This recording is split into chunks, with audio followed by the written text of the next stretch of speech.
नित्यानंद श्री अद्वैता गदाधरा श्रीवास आदि गौर भक्त वृंदा हरे कृष्णा कृष्ण कृष्णा हरे हरे हरे रामा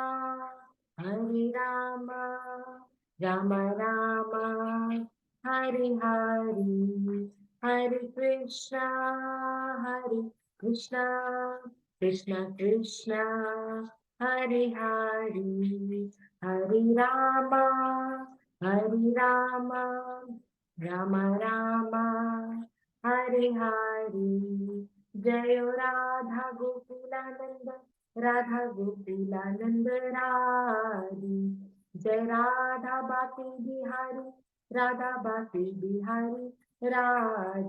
राधे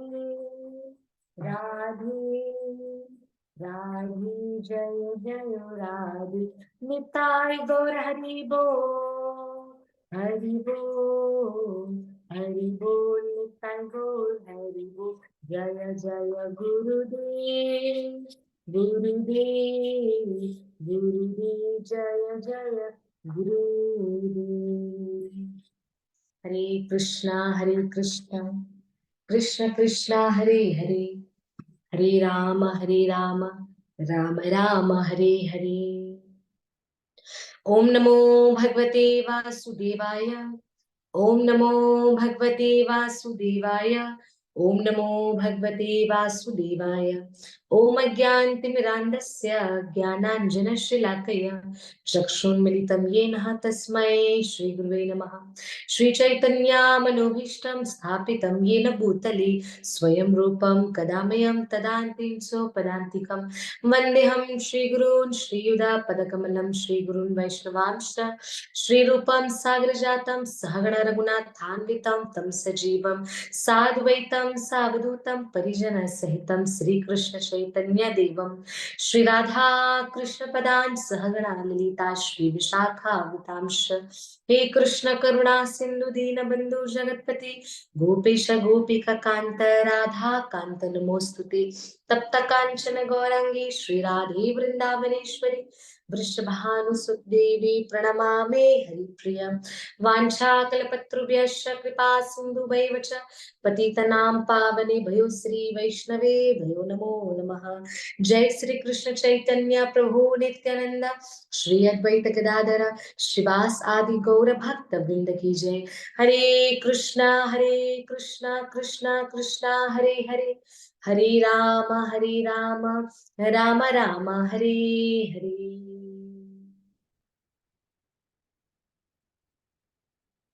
हरे कृष्णा जय श्री राधे हरि हरि बोल। आपसे सभी कृष्ण प्रेमी भक्तों का आज की कथा में हार्दिक स्वागत है। हरि बोल हरे कृष्णा जय श्री राधे। जितने भी भक्त आज संग में जुड़े हुए हैं कृष्ण कथा का आनंद लेने के लिए सभी भक्तों का हार्दिक स्वागत। जय श्री राधे।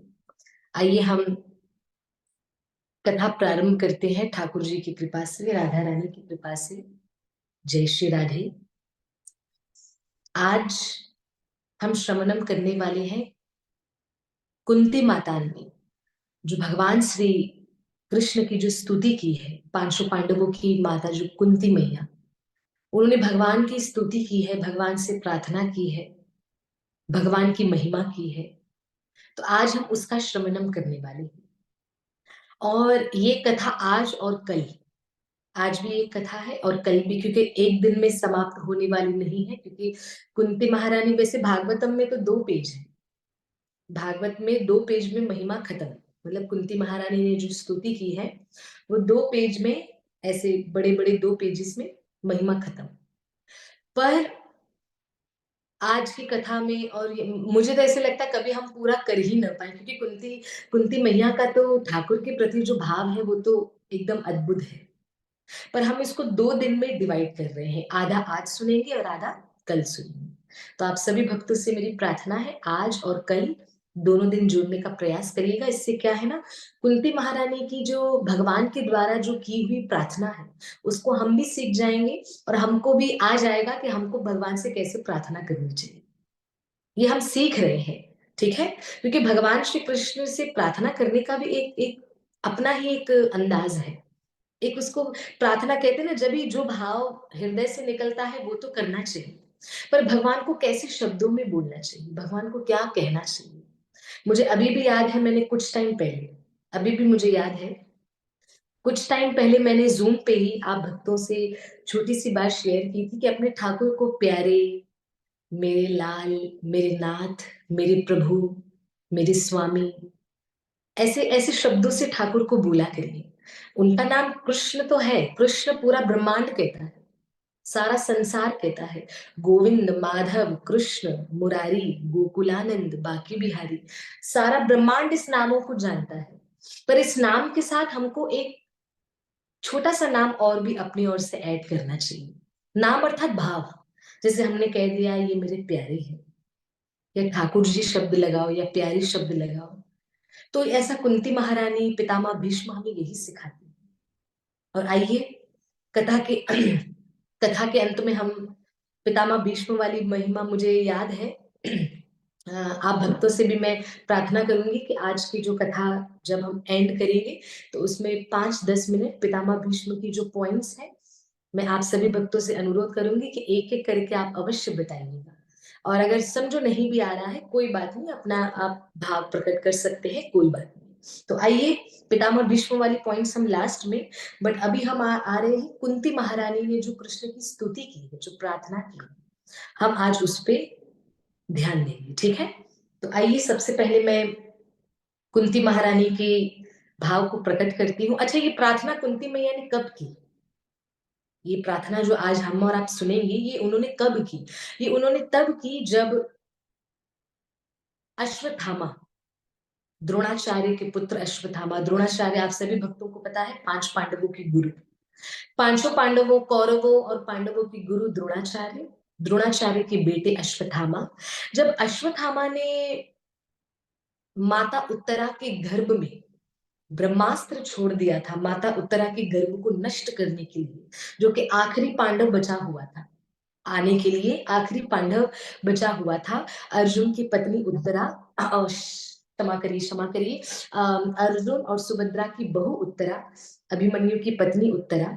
तो देवी उत्तरा के गर्भ में जो संतान पल रही है, जो शिशु पल रही है, जिसका नाम आगे चल के राजा परीक्षित होने वाला है, अब राजा परीक्षित को खत्म करने के लिए द्रोणाचार्य के बेटे अश्वत्थामा ने जो ब्रह्मास्त्र छोड़ा था, उस टाइम पे ये प्रार्थना की गई, क्योंकि भगवान श्री कृष्ण ने देखा कि अश्वत्थामा ने ब्रह्मास्त्र तो छोड़ दिया है, अब ब्रह्मास्त्र माता उत्तरा के गर्भ में आ गया, माता उत्तरा के गर्भ में ब्रह्मास्त्र आ गया। जैसे ब्रह्मास्त्र आया, ब्रह्मास्त्र अपना प्रभाव तो करेगा। कृष्ण चाहते, ठाकुर जी चाहते तो उसी समय ब्रह्मास्त्र को नष्ट कर सकते थे, पर ठाकुर जी ने नहीं किया। क्यों नहीं किया? इससे कृष्ण हमें और आपको सिखाना चाहते हैं कि हर बात को नष्ट करना अच्छी बात नहीं होती। कृष्ण चाहते तो ब्रह्मास्त्र कृष्ण के लिए खत्म करना कोई बड़ी बात नहीं है। ब्रह्मास्त्र कृष्ण पलक झपकाते, एक पलक झपकाते ना, ब्रह्मास्त्र उधर ही खत्म हो जाता, उसका प्रभाव खत्म हो जाता। तो कृष्ण ने ऐसे नहीं किया। ठाकुर जी ने कहा अगर मैं ही ब्रह्मास्त्र की मर्यादा नहीं करूंगा तो आने वाले समय में जो मेरे भक्त हैं या जो भी कथा को सुनेंगे, वो ब्रह्मास्त्र की मर्यादा नहीं रखेंगे। तो कृष्ण ने ब्रह्मास्त्र की मर्यादा को रहने दिया, जो अश्वत्थामा ने छोड़ा था माता उत्तरा के गर्भ को नष्ट करने के लिए, खत्म करने के लिए, कृष्ण ने ब्रह्मास्त्र की भी मर्यादा रखी। कृष्ण ने कहा ब्रह्मास्त्र को खत्म तो नहीं करूंगा, अपने सुदर्शन चक्र को भेजूंगा। तो कृष्ण ने उसी समय अपना सुदर्शन चक्र निकाला और माता उत्तरा के गर्भ में भेज दिया। जैसे सुदर्शन चक्र माता उत्तरा के गर्भ में आया है, गया है, जैसे जाते ही माता उत्तरा के गर्भ को प्रोटेक्ट करने लगा। किससे? ब्रह्मास्त्र से। ब्रह्मास्त्र से माता उत्तरा के गर्भ को प्रोटेक्ट करने लगा, बचाने लगा, क्योंकि माता उत्तरा को बहुत पीड़ा हो रही थी और ब्रह्मास्त्र का प्रभाव बड़ा भयंकर। तो माता उत्तरा, जो कि राजा परीक्षित की माँ है, माता उत्तरा ब्रह्मास्त्र की पीड़ा सहन नहीं कर पा रही, और सुदर्शन चक्र, भगवान का सुदर्शन चक्र, ब्रह्मास्त्र के सामने हल्का हल्का फीका पड़ रहा था। किसी भक्त का ये प्रश्न भी हो सकता है कि भगवान का सुदर्शन चक्र ब्रह्मास्त्र के सामने कैसे उसका पावर कम हो गया। इसका अर्थ ये है कि भगवान एक और लीला को जोड़ना चाहते हैं। अगर भगवान को एक और लीला जोड़नी है तो पहले वाली लीला को थोड़ा थोड़ा कुछ तो लुप्त करने का प्रयास करेंगे। तो भगवान को इसमें एक और चीज ऐड करनी थी। क्या? कृष्ण ने अपना सुदर्शन चक्र भेजा, सुदर्शन चक्र का थोड़ा प्रभाव कम होने लगा, ब्रह्मास्त्र का प्रभाव और बढ़ने लगा। माता उत्तरा को गर्भ में बहुत पीड़ा होने लगी। माता उत्तरा को अंदर जो गर्भ में जो संतान पल रही है, माता उत्तरा को भी पीड़ा होने लगी। अब ठाकुर जी ने कहा सुदर्शन चक्र को हल्का प्रभाव कम करता हूं क्योंकि अब गर्भ में मैं जाऊं। भगवान श्री कृष्ण माता उत्तरा के गर्भ में जाने के लिए, माता उत्तरा के गर्भ में प्रवेश करने के लिए अपने सुदर्शन चक्र का प्रभाव थोड़ा कम कर दिया कि ताकि सबको लगे कि सुदर्शन चक्र भी अभी कुछ नहीं कर पा रहा, देवी उत्तरा को बहुत कष्ट हो रहा है। तो भागवत महापुराण कहती है हमारे ठाकुर स्वयं माँ उत्तरा के गर्भ में जाकर राजा परीक्षित की रक्षा करने लगे स्वयं। और उस समय जब भगवान श्री कृष्ण ने अपना ऐसा स्वरूप, अपनी ऐसी महिमा बताई कि कोई बात नहीं, मैं जाऊंगा, उत्तरा को कुछ नहीं होगा, चिंता मत करो, पांडव का वंश आगे बढ़ेगा। जब ऐसी बातें जब माता कुंती ने सुनी तो माता कुंती अपने आप को रोक नहीं पाई और वो प्रार्थना करने लगी। अब क्या प्रार्थना करने लगी, अब हम वो सुनेंगे। तो कोई भी आपसे जब पूछे कि ये माता कुंती ने जो स्तुति की वो कब की, तो आप बता दीजिएगा कब की। जब अश्वत्थामा, द्रोणाचार्य के पुत्र अश्वत्थामा ने जब ब्रह्मास्त्र छोड़ा था देवी उत्तरा के गर्भ को नष्ट करने के लिए, तब भगवान श्री कृष्ण के प्रति कुंती महारानी, जो पांचों पांडवों की माँ है कुंती महारानी, उन्होंने जो प्रार्थना की वो ये की। अब क्या बोलती है कुंती महारानी, ध्यान दीजिएगा। पहले मैं पढ़ूंगी फिर उसको पॉइंट में आपको लिखवाऊंगी, मैं लिखवाऊंगी, आप चिंता नहीं करिएगा, ठीक है। तो पहले कुंती महारानी क्या कह रही है। कुंती महारानी ने कहा आप समस्त जीवों के बाहर और भीतर एक सर स्थित हो, फिर भी इंद्रियां वृत्तियों से, इंद्रियों और वृत्तियों से देखे नहीं जाते, क्योंकि आप प्रकृति से परे आदि पुरुष परमेश्वर है। मैं आपको प्रणाम करती हूँ। तो चलो, कुंती महारानी ने सबसे पहले प्रणाम कर लिया। तो पॉइंट नंबर 1, कुंती महारानी क्या कह रही है कि कृष्ण आप व्यक्ति के अंदर और बाहर दोनों जगह हो, व्यक्ति के अंदर और बाहर दोनों जगह हो। आगे कुंती महारानी कह रही है आप जीवों के बाहर और भीतर एक सर स्थित हो, एक जैसे, आप बाहर भी वैसे ही हो, अंदर भी वैसे ही हो, फिर भी इंद्रियां और वृत्तियों से नहीं देखे जाते, क्योंकि आप प्रकृति से परे आदि पुरुष परमेश्वर हैं।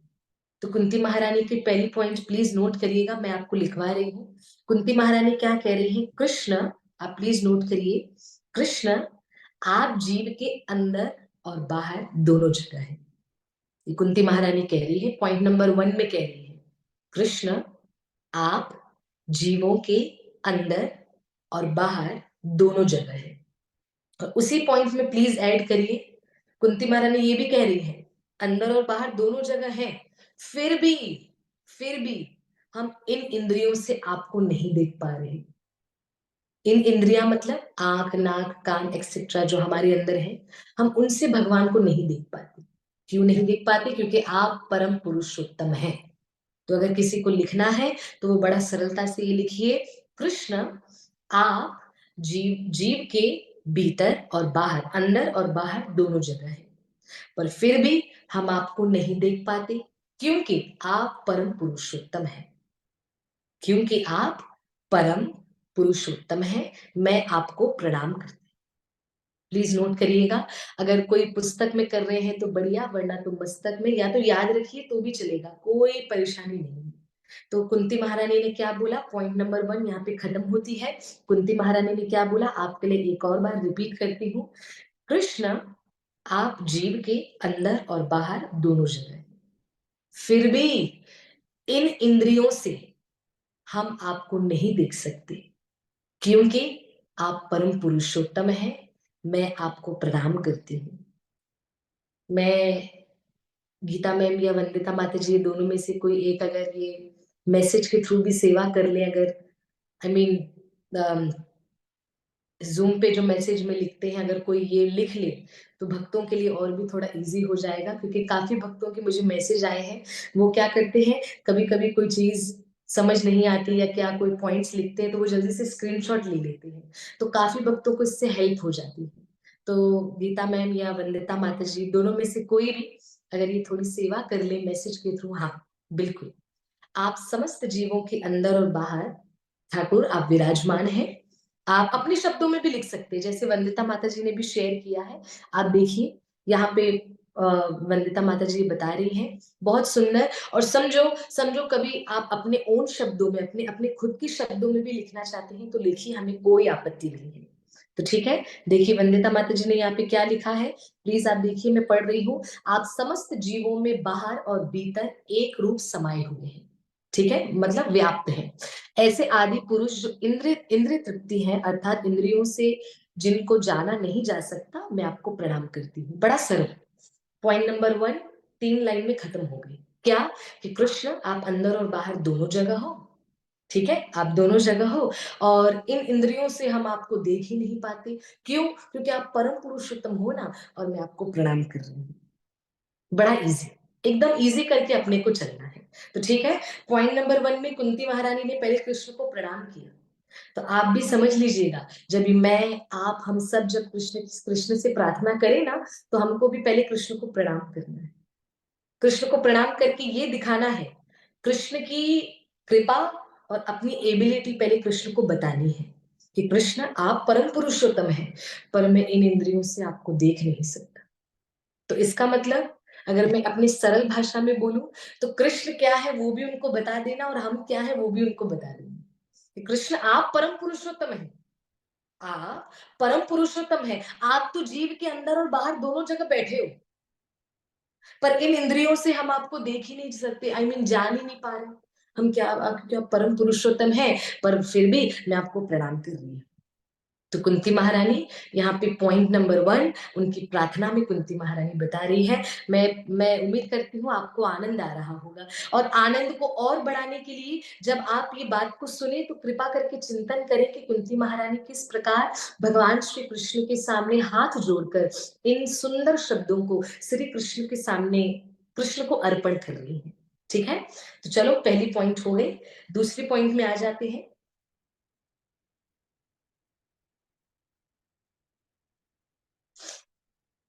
देखो, मैं ऐसा सोच रही थी, क्योंकि जब मैं भी खुद रीड कर रही थी, मैंने कहा हम हर पॉइंट्स नहीं लिखेंगे, हम कुछ कुछ पॉइंट्स को दिमाग में रखेंगे। ऐसे करेंगे तो पूरी स्तुति, क्या पता कभी थोड़ा हो जाए ऊपर नीचे। तो हम कुछ कुछ पॉइंट्स को हाईलाइट करके, वैसे तो कुंती महारानी का एक एक शब्द दिव्य है। कुंती महारानी की एक एक प्रार्थना का शब्द, कुंती महारानी की स्तुति का एक एक शब्द दिव्य, उत्तम और श्रेष्ठ है। उनका हम कभी कंपेयर नहीं कर पाएंगे, पर हम कुंती महारानी की प्रार्थना की कुछ कुछ लाइंस को दिमाग में बिठाने का प्रयास करेंगे। ठीक है, ओके। तो पॉइंट नंबर 2 प्लीज नोट करिएगा, हम कुंती महारानी की दूसरी पॉइंट पर आ रहे हैं। कुंती महारानी यहाँ पर क्या बताती है, मैं, अर्थात कुंती महारानी अपने लिए कह रही है, मैं अबोध नारी आप अविनाशी परम पुरुषोत्तम को भला कैसे जान सकती हूँ। कुंती महारानी कह रही है पॉइंट नंबर 2 में कि मैं आपको कैसे जानता हूँ।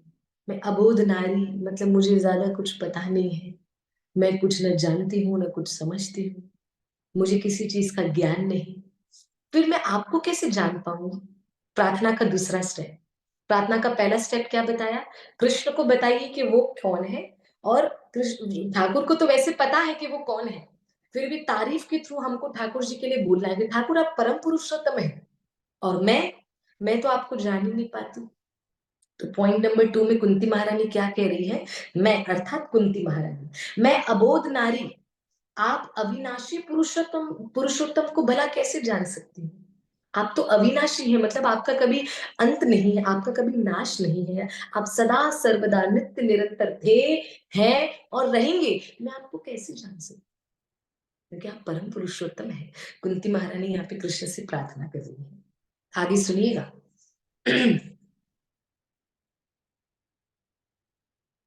आगे आगे कुंती महारानी बताती हैं, जैसे मूढ़ लोग दूसरे वेश में धारण किए हुए नट को प्रत्यक्ष देखकर भी नहीं पहचान सकते, वैसे ही आप दिखते हुए भी नहीं दिखते। तो पॉइंट नंबर 2 में 2 लाइन ऐड करना। पहले क्या ऐड किया आपने?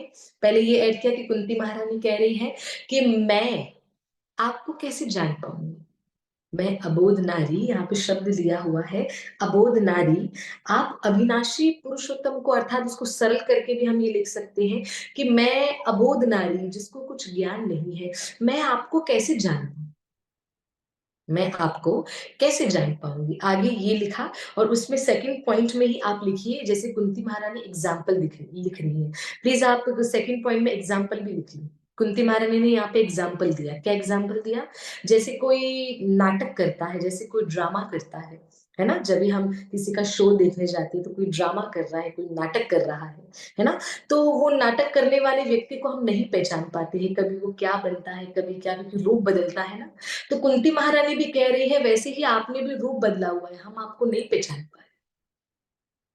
तो कितनी सुंदर कुंती महारानी ने एग्जाम्पल दिया।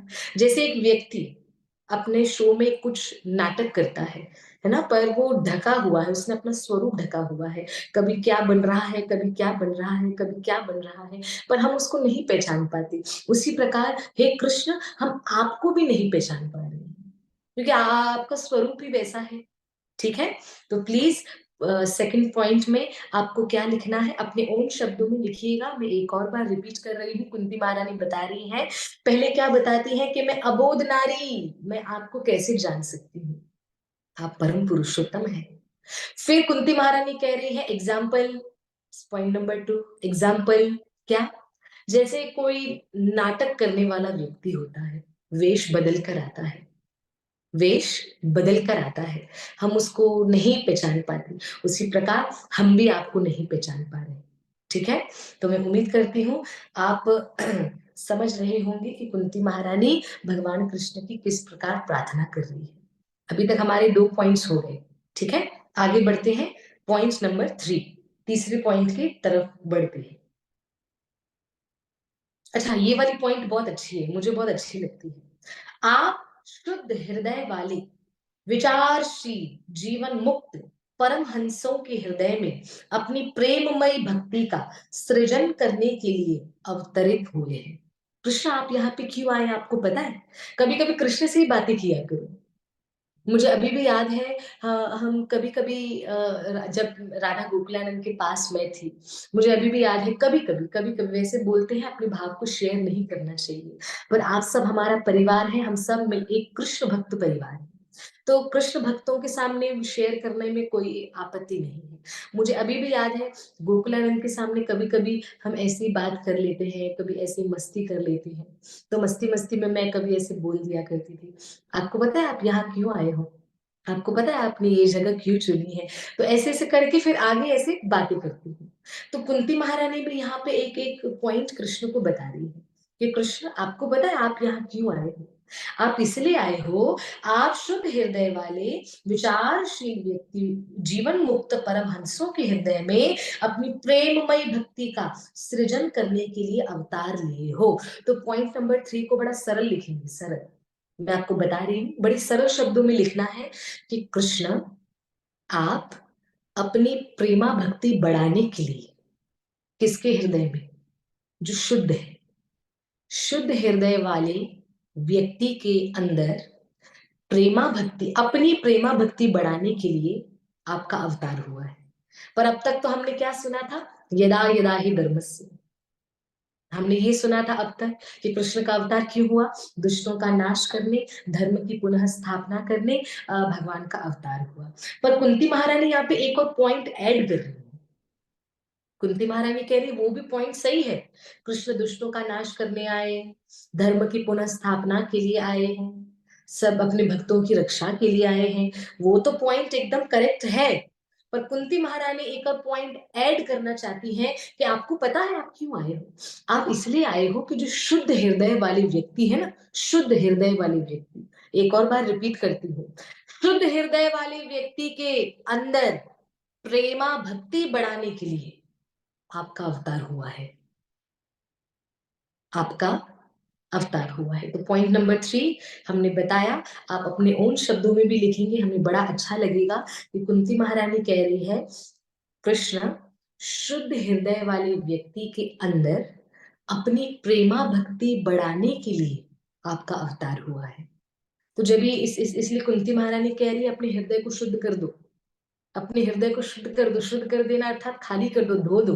हम कहते हैं ना ये जगह को शुद्ध करो, अर्थात ये जगह को साफ करो। तो अपने हृदय को भी साफ कर दो। किससे साफ करना है? काम, क्रोध, लोभ, मोह, सब से साफ कर दो। बस आनंद ही आनंद, एकदम आनंद से रहना है प्यारे। जब हम आनंद से रहेंगे ना, तो वो परम आनंद की नजर हम पर आएंगी, क्योंकि हम भी वो आनंद से रह रहे हैं। वो एक आनंद दूसरे आनंद को अट्रैक्ट करेगा। हम आनंद नहीं है, पर हम आनंद लेने का प्रयास कर रहे हैं। तो एक आनंद जो संसार, जो जीव अंदर रख रहा है, वो परम आनंद को मैग्नेट की तरह खींचने का प्रयास करेगा। तो आप सभी भक्तों से मेरी एक प्रार्थना है कि कुंती महारानी पॉइंट नंबर 3 में हमसे और आपसे भी एक रिक्वेस्ट कर रही है कि अपने हृदय को अगर हम शुद्ध कर लेंगे ना, तो कृष्ण का अवतार समझो हमारे लिए हुआ है। कृष्ण हमारे लिए बने हैं, कृष्ण मेरे लिए हैं, कृष्ण आपके लिए है। क्यों? क्योंकि अगर हमने हमारा हृदय शुद्ध कर लिया, तो कृष्ण अपने हमारे अंदर प्रेमा भक्ति बढ़ा देंगे। तो पॉइंट नंबर 3, कुंती महारानी अपनी प्रार्थना में कहती है शुद्ध हृदय, शुद्ध हृदय वाले व्यक्ति के अंदर, या शुद्ध हृदय वाले मनुष्य के अंदर अपनी प्रेमा भक्ति के लिए आपका अवतरण हुआ है। अपनी प्रेमा भक्ति, यहाँ पे भक्ति नहीं बोला, यहाँ पे प्रेमा भक्ति बोला। प्लीज प्रेमा भक्ति को भी हाईलाइट करिएगा। प्रेमा भक्ति अर्थात क्या? जिसमें जिसमें कभी वो वाला भाव ना हो कि कृष्ण मैं ऐसा कर रही हूं तो आप ये कर दो ना ठाकुर। हाँ, ये हो सकता है, कभी कभार रखना भी सही है, मैं नहीं बोलती गलत है, पर हमेशा वो भाव बन जाए तो वो सही नहीं। तो प्रेमा भक्ति में शुद्ध भाव होता है, अर्थात गोपियों वाला। गोपियों ने कृष्ण से प्रेमा भक्ति की, एकदम जो प्रेम किया वो प्रेमा भक्ति वाला प्रेम किया। बस कृष्ण ने कहा मैं जा रहा हूं, तो कृष्ण चले गए। गोपियों ने रोकने का प्रयास किया, पर गोपियों ने कहा ज्यादा जिद करेंगे तो हमारे ठाकुर की इच्छा के विरुद्ध हो जाएगा। गोपियों से सीखना है। उद्धव जी महाराज, भक्त प्रहलाद, ध्रुव जी महाराज, ऐसे संतों से, ऐसे भक्तों से हमें सीखना है कि भक्ति करनी है तो प्रेमा भक्ति करनी है। तो पॉइंट नंबर 3, शुद्ध हृदय वाले व्यक्ति के अंदर अपनी प्रेमा भक्ति बढ़ाने के लिए आपका अवतार हुआ है। शुद्ध व्यक्ति, शुद्ध हृदय वाले व्यक्ति के अंदर अपनी प्रेमा भक्ति बढ़ाने के लिए आपका अवतार हुआ है। तो पॉइंट नंबर 3 हमने और आपने नोट कर लिया। मैं आप सिर्फ मीनिंग समझ लो, आप उसको अपने शब्द में लिखो और अपने शब्द में हमसे बताना भी, हमें बड़ा आनंद आएगा। ठीक है, आगे बढ़ते हैं। हमारी 3 पॉइंट्स हो चुकी हैं, पहली, दूसरी, तीसरी। मैं उम्मीद करती हूँ ये पहली, दूसरी, तीसरी से हम लोग भी कनेक्ट कर पा रहे हो। अभी तक तो मैंने भी बहुत कनेक्ट कर लिया कि वाह ठाकुर, हमको आपसे ऐसी प्रार्थना करनी चाहिए, हमको आपकी जय मनानी चाहिए, हमको बताना चाहिए कि आप कौन हैं, हम कौन हैं। हमें आपके साथ थोड़ा सा ऐसा भी भाव रखना चाहिए कि ठाकुर आप क्यों आए हो, मुझे पता है आप हमारे लिए आए हो, आप मेरे लिए आए हो, क्योंकि अगर मैं अपना मन शुद्ध कर दूंगी तो आप मेरे लिए ही तो आए हो। तो ऐसे थोड़ी थोड़ी ठाकुर के साथ लीला और बातें अब हमको भी करनी चाहिए। ठीक है, आगे बढ़ती हूँ मैं। पॉइंट नंबर 1 हो गया, पॉइंट नंबर 2 हो गया, पॉइंट नंबर 3 हो गया। चौथी पॉइंट में आ जाइए।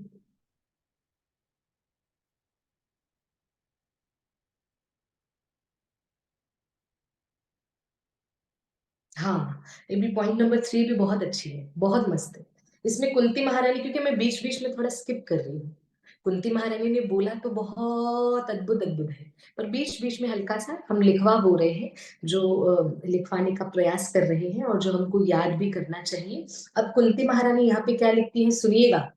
कुंती महारानी यहाँ पे बता रही है, आप, अर्थात कृष्ण को कह रही है, आप श्री कृष्ण वासुदेव देवकी नंदन नंद गोपाल के लाडले लाल गोविंद को मेरा बारंबार प्रणाम है। अर्थात यहाँ पे कुंती महारानी ने कृष्ण के कितने सारे नाम लिए। एक क्या नाम लिया, नोट करिएगा, इसको नोट करना जरूरी है। तो पॉइंट नंबर 4, इसको पॉइंट नंबर 4 दे दो।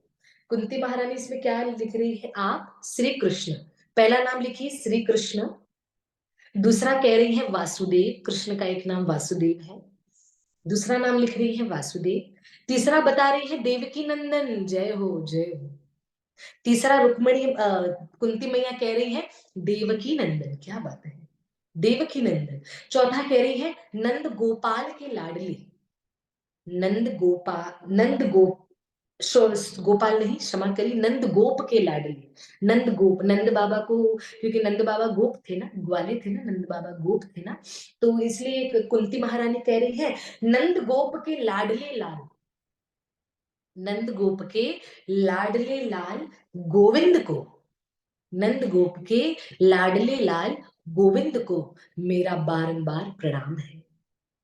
तो देखिए कितनी अच्छी बात बोली, आप श्री कृष्ण वासुदेव देवकी नंदन नंद गोप के लाडले लाल गोविंद को मेरा बारंबार प्रणाम है। तो यहाँ पर कुंती मैया भगवान श्री कृष्ण के अलग अलग नामों को भी लेकर कृष्ण को प्रणाम कर रही है।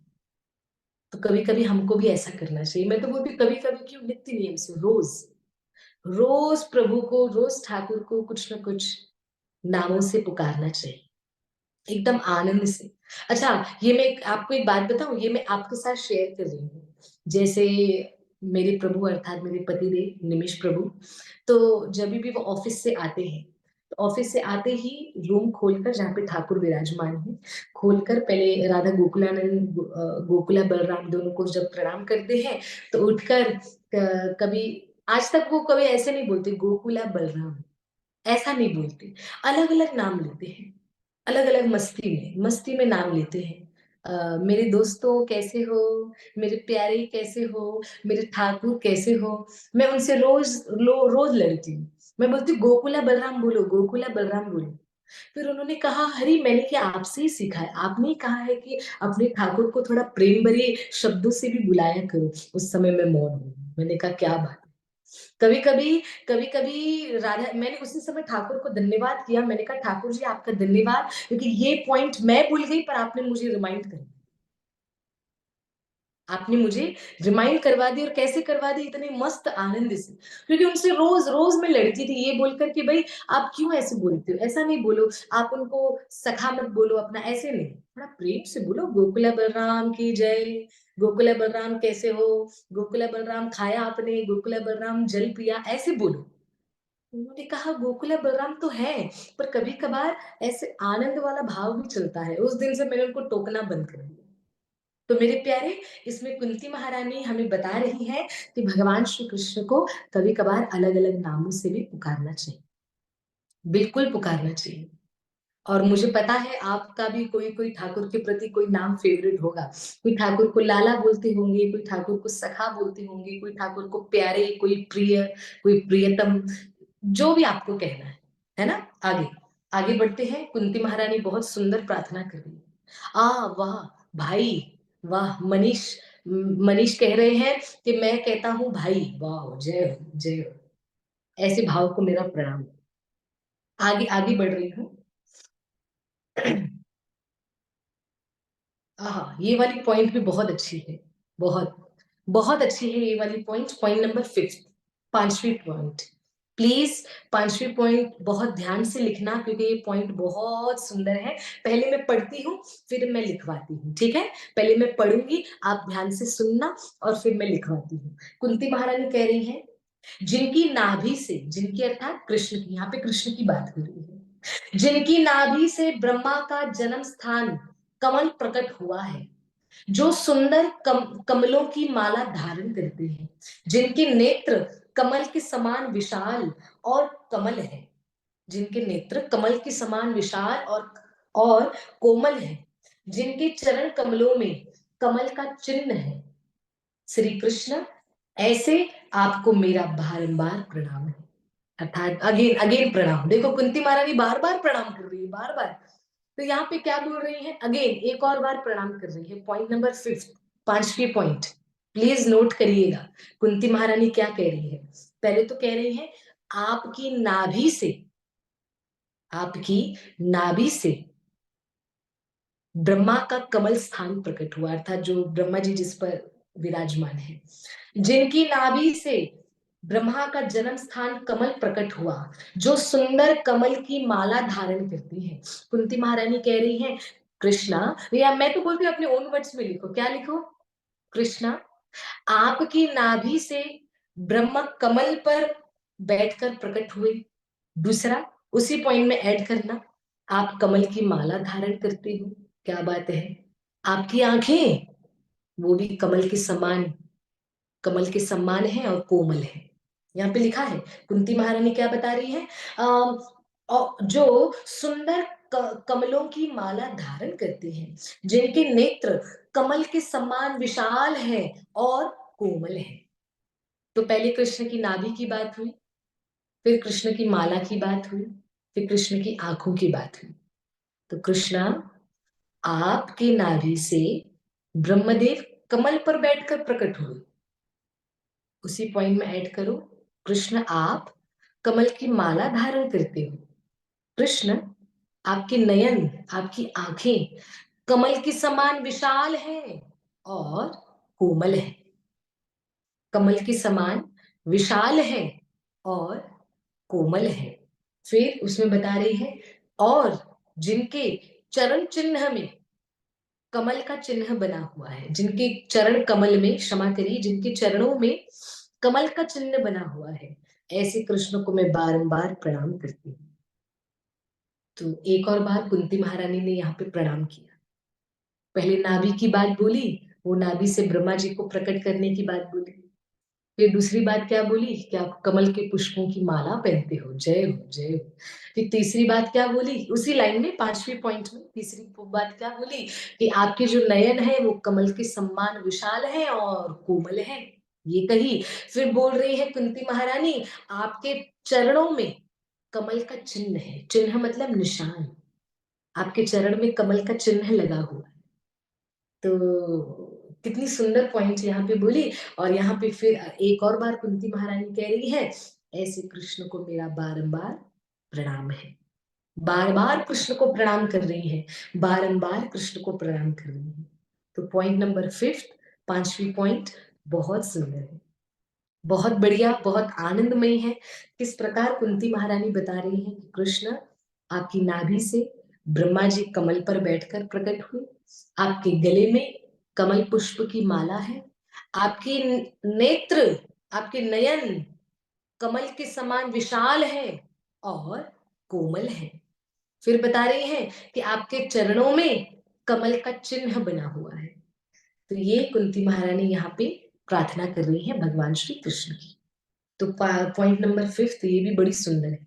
इसमें इसमें कुंती महारानी का धन्यवाद करना है, इसमें कुंती महारानी का धन्यवाद करना है, और धन्यवाद करते हुए कहना है हमको, कुंती महारानी का धन्यवाद करते हुए कहना है कि कुंती महारानी यहाँ पे अपनी प्रार्थना से कृष्ण के दर्शन करवा रही है। हम इमेजिन, कृष्ण को इमेजिन कर रहे हैं कि कैसे श्री कृष्ण के चरणों में कमल बना हुआ है, श्री कृष्ण ने कैसे कमल पुष्प की माला धारण की है, उनके नयनों को हम इमेजिन कर रहे हैं कि आंखें उनकी कमल की समान है और कोमल है ना। और उनकी नाभि से फिर वो वाला चित्र हमारे दिमाग में आ जाता है, वो कृष्ण क्षीर सागर में है और कमल पुष्प से ब्रह्मा जी प्रकट हुए।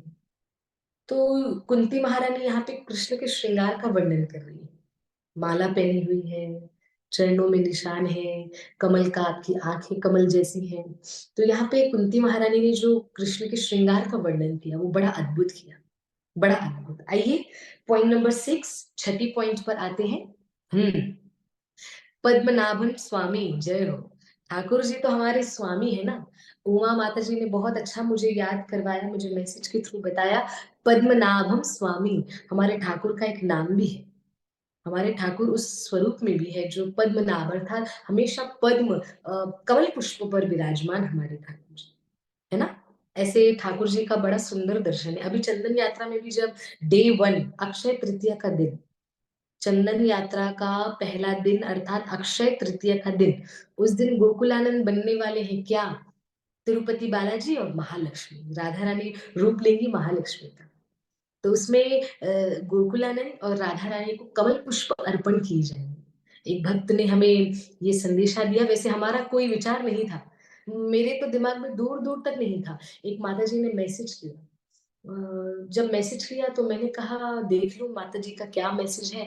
माता जी कह रही है, हरिप्रिया माता जी ये सेवा करना चाहती पर कुछ अलग। मैंने कहा बताओ कैसी। बोला मैं चाहती हूँ कि ठाकुर को कमल पुष्प मेरी तरफ से अर्पण हो जाए।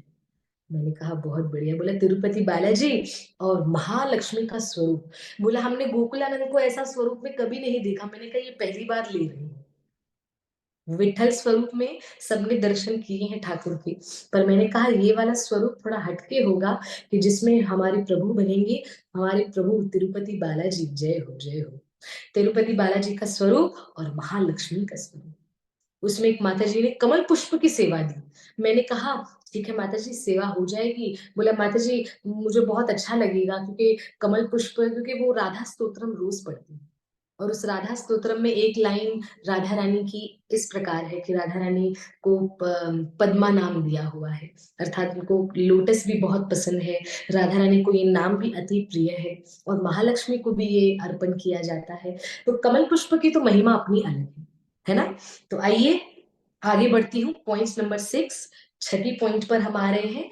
बहुत धीरे धीरे चलना है, पर समझ कर चलना है, समझकर विचार करके और आनंद लेते हुए चलना है। ऐसा नहीं हमको भागना है, ना ना ना, आनंद से चलना है। आगे आ रहे हैं। वाओ, एक और नाम है, एक और नाम आ रहा है, जय हो। अब यहाँ पे कुंती महारानी कह रही हैं, ऋषिकेश, जय हो। यहाँ पे ऋषिकेश एक नाम कुंती महारानी कह रही हैं। हे ऋषिकेश, जैसे आपने दुष्ट कंस के द्वारा कैद की हुई और चिरकाल से शोकग्रस्त देवकी देवकी की रक्षा की थी, वैसे ही पुत्रों के साथ मेरी भी आपने बारंबार विपत्तियों से रक्षा की। यहाँ पे आ, कुंती महारानी कृष्ण को बता रही है कि आपको पता है आपने मेरी कब कब रक्षा की। आगे सुनिए आगे क्या बता रही है। आप ही हमारे स्वामी हैं, आप सर्वशक्तिमान हैं श्री कृष्ण। कहां तक गिनाऊं, वाओ वाओ, क्या मस्त पॉइंट बोली। कहां तक गिनाऊं, कृष्ण मैं आपको कहां तक काउंट करवाऊं। आप ही हमारे स्वामी हैं, आप सर्वशक्तिमान हैं श्री कृष्ण।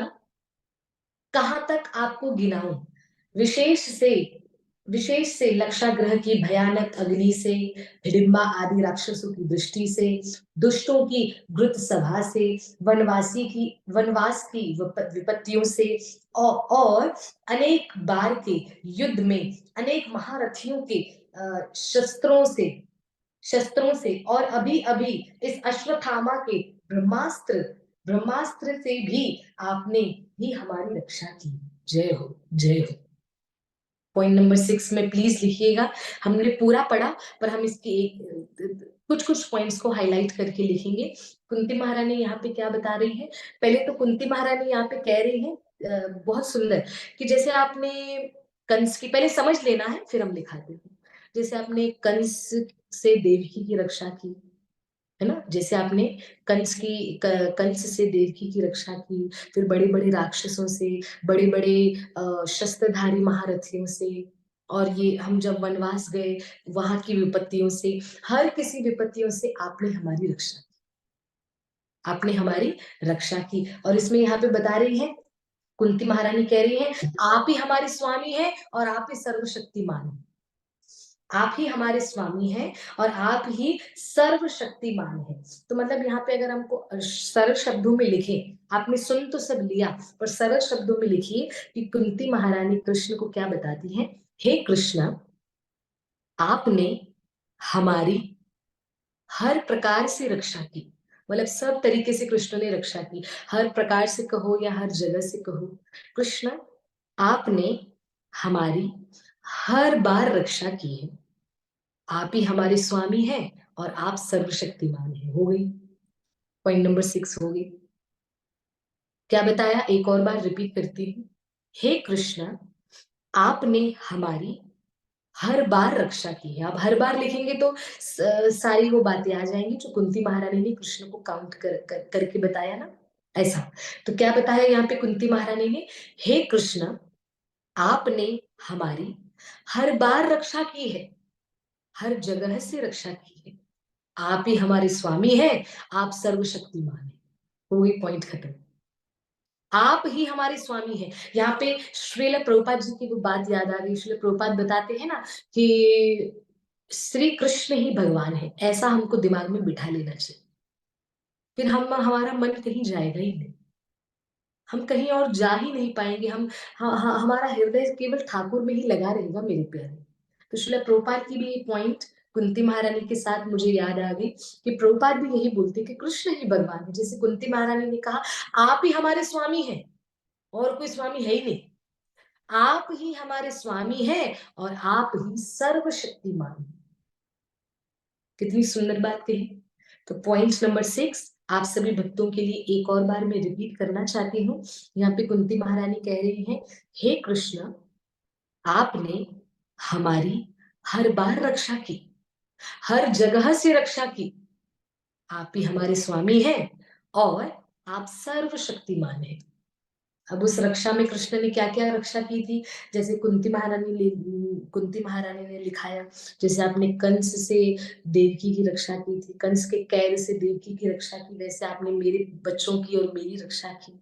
आपने हिडिंबा के साथ और अनेक राक्षसों के साथ, ऐसे कुंती महारानी कृष्ण को काउंट करवा रही है, कृष्ण को बता रही है। और यहाँ तक कि उन्होंने ये भी कह दिया, कितना गिनवाऊं, इसका मतलब कृष्ण ने कितनी बार रक्षा की है। ठीक है। तो पॉइंट नंबर 6 उसको बड़ा सरल करते हैं, क्योंकि हर चीज हम नोट करेंगे तो क्या पता कभी कभी दिमाग से निकल भी जाए।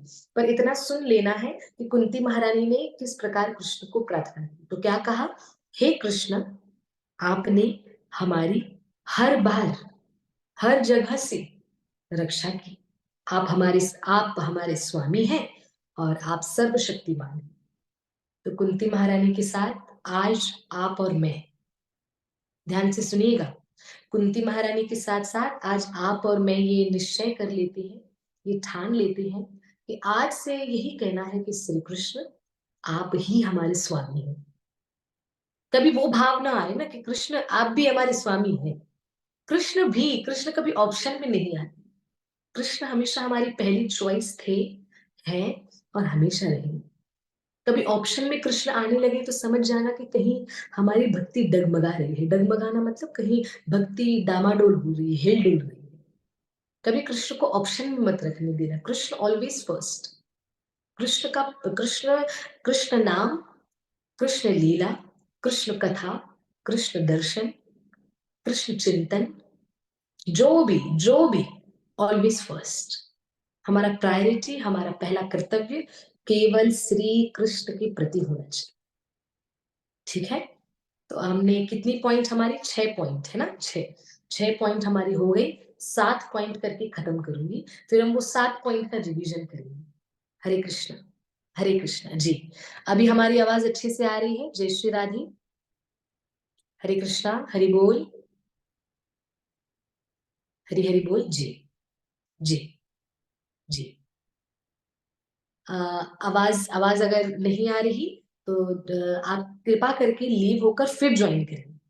एक बार लीव हो जाइए, फिर तुरंत तुरंत ज्वाइन करिए। क्या पता कभी कभी नेटवर्क का प्रॉब्लम, कनेक्शन का प्रॉब्लम थोड़ा थोड़ा हो जाता है। ठीक है, क्षमा करिएगा। थैंक यू जी।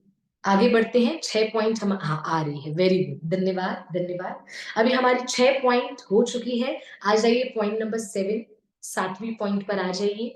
कुंती महारानी की आज के दिन कुंती महारानी की हम 7 पॉइंट को दिमाग में रखेंगे और प्रयास करेंगे कि हम भी कृष्ण से वैसी बातें करें जैसे कुंती महारानी ने की है।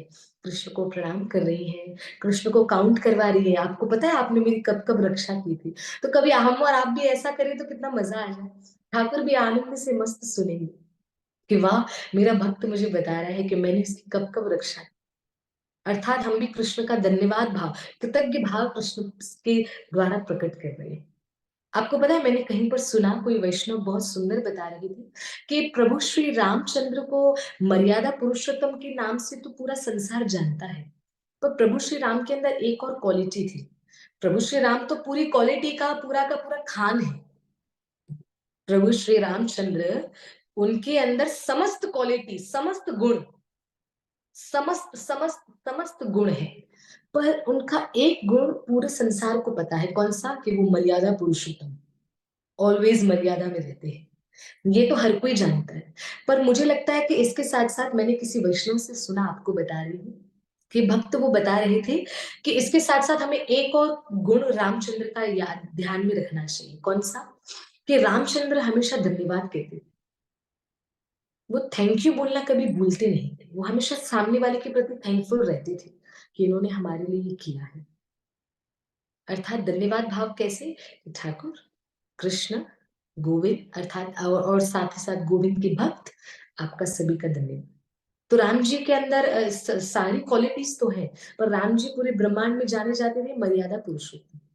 और वो जो जिनसे हमने ये छोटी सी बात सुनी, तो वो तो ये भी बता रहे थे कि मैं रिक्वेस्ट करता हूँ सभी लोगों को कि सब लोग राम जी के ये गुण को भी अपनाएं और इस गुण को भी आगे चल के और बढ़ाएं, कि हमारे प्रभु श्री रामचंद्र हमेशा सामने वाले के प्रति धन्यवाद भाव रखते थे।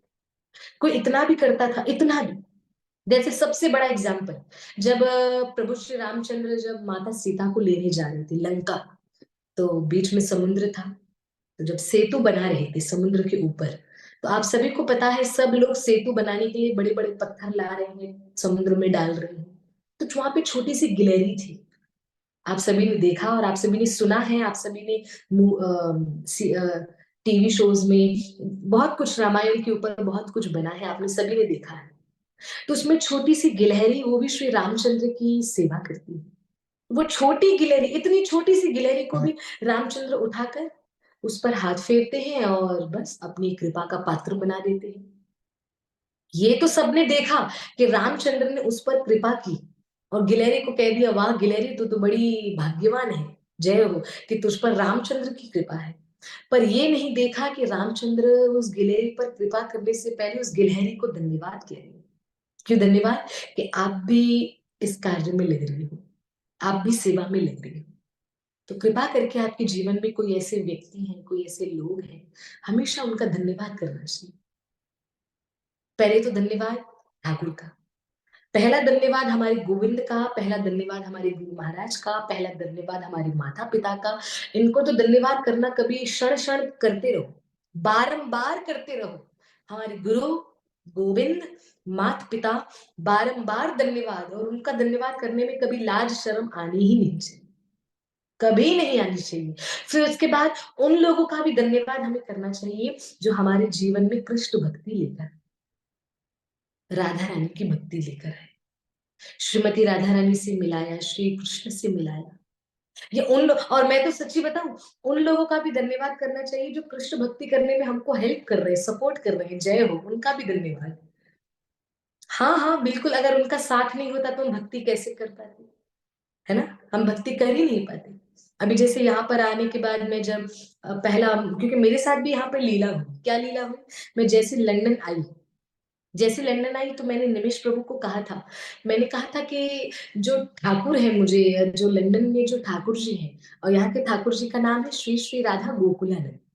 तो मेरा मेरा ऐसा इच्छा था कि मैं जाके पहले उनका ही दर्शन करूं। यहाँ पे जो ठाकुर जी हैं श्री श्री राधा गोकुलानंद, मैंने कहा था एक गोकुलानंद तो उधर है हमारे पास, तो दूसरे अभी गोकुलानंद के पास मेरे को पहले दर्शन करना है, पहला दर्शन मुझे वहां करना है। तो जब निमिष प्रभु वहां पे लेके गए मुझे दर्शन कराने, मेरे साथ भी लीला क्या हुई, मैं यहाँ पे एक और जगह है सोहो जगह करके नाम है, तो वहां पे ठाकुर है श्री श्री राधा लंदन ईश्वर, ठाकुर जी का नाम। उस मंदिर में मैं गई, मैं दर्शन करने गई, नाम है श्री श्री राधा लंदन ईश्वर। वहां पे दर्शन करने गई, वहां पे मेरे को झाड़ू पोछे की सेवा मिली, वहां पे मेरे को काम करने की, सब मैंने किया, सफाई की, झाड़ू पोछा किया, कीर्तन किया, बैठ के थोड़ी देर बैठे रहे। काफी देर हो गई, हमने किसी से पूछा दर्शन अभी तक खुले नहीं, ओपन दर्शन खुलने का तो टाइम हो गया। बोला हाँ पर पता नहीं क्यों, कुछ मे बी कुछ पुजारी वगैरह कुछ हो रहा होगा कुछ काम, ओके। तो बस ये बात हो गई और हमें भी लेट हो रहा था, तो हम निकल गए वहां से।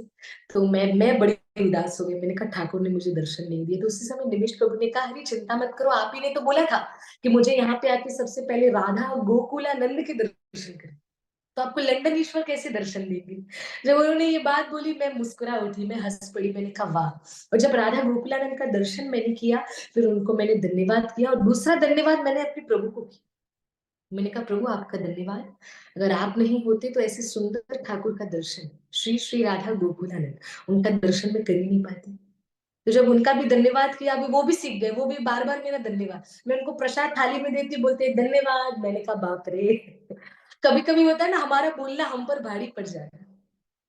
तो बताना ये चाहती हूँ, ये तो चलो हास-परिहास की बातें हैं और ये सुनकर हमें भी आनंद आ जाता है, पर यहाँ पे धन्यवाद करना बहुत ज़रूरी है, बहुत ज़्यादा ज़रूरी है।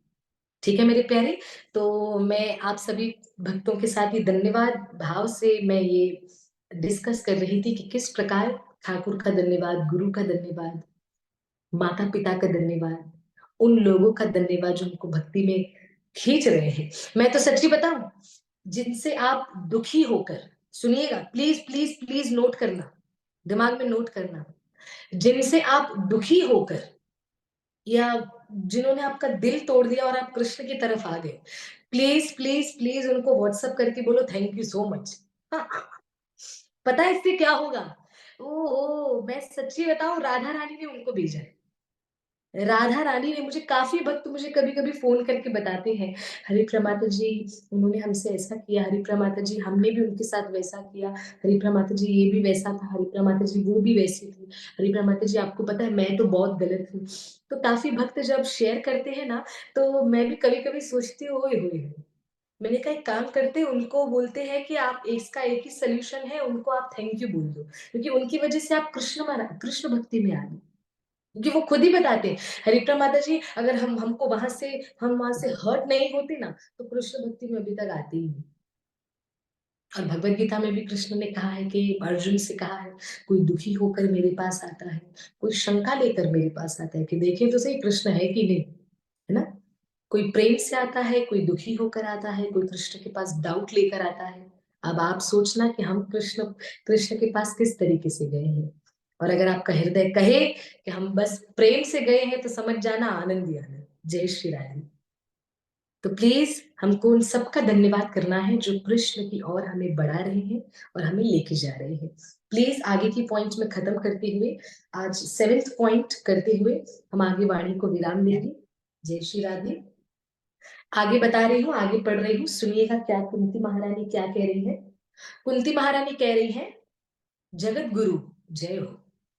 कुंती महारानी कह रही है, जगत गुरु हमारे जीवन में सर्वदा पद पद पर विपत्तियां आती रहे। मैं चाहती हूँ इस पॉइंट को आप एज इट इज लिखना, इसमें अपने ओन शब्द मत लिखना, एज इट इज लिखो, एज इट इज जैसे है वैसे। जगत गुरु जय हो। कृष्ण को यहाँ पे क्या कह दिया, जगत गुरु। जगत गुरु हमारे जीवन में सदा, क्षमा करिए, हमारे जीवन में सर्वदा पद पद पर विपत्तियां आती रहे। विपत्तियां अर्थात परेशानियां, प्रॉब्लम्स आती रहे हमेशा, सर्वदा, सर्वदा मतलब ऑलवेज, हमेशा।